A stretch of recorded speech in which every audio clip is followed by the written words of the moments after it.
I've said many times here on Weekly 50 that one of my favorite times of the day to take photos, or maybe not of the day, but maybe one of my favorite times just in general, is the morning after a rainstorm. And you get that early morning light that's streaking in from low in the horizon.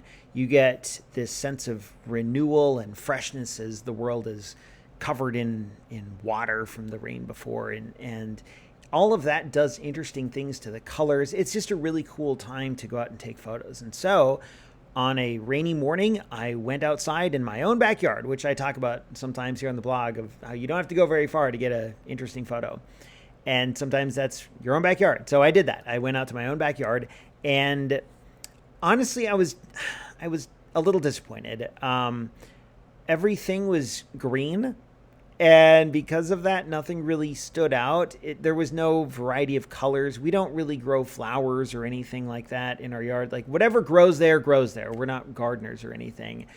And I just spent a little while like wandering around trying to see like what stands out. What can I get a good photo? What would make a good photo here?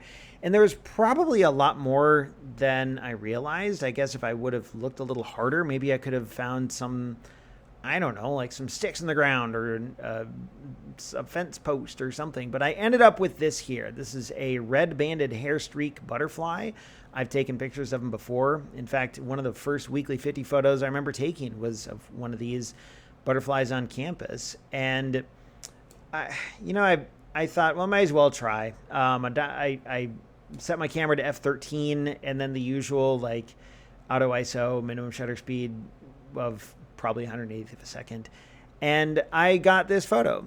And it's not like it's a bad photo. It's just, I don't know.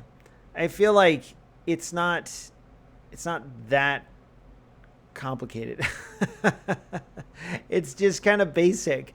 Now, maybe that's because I've been doing this for a while, where someone else might look at this photo and be like, wow, it's amazing. And so I'm not trying to sell myself short. I just think like, I don't know. I think I wish I could have got something more than a familiar animal on just a plant in my backyard. And that's okay. Like, I'm not bumming about it. It's just, I think it makes me hopeful for the next time I'm in a situation like this, that I will maybe look a little harder, maybe try something different, and who knows what I can get. I also don't like those streaks on the leaves. It's weird. It looks like the moth or the butterfly like did some sort of smeary, streaky thing. Like, I don't know. It's just, there's too many elements about this photo that are just like not quite there. And there's a lot to like, certainly, and I'm not trying to sell myself short. It's just, it's missed possibilities, I guess. But it was still, after all that, a learning opportunity. So I want to focus on that and look at, there's a lot that worked well. Like the eye is right in focus. The wings have a nice texture to them. Like, it's not bad. And it probably sounds like I'm waffling a lot back and forth here. And maybe it's because I don't really know what to think. So I guess at the end of the day, I hope you like this photo.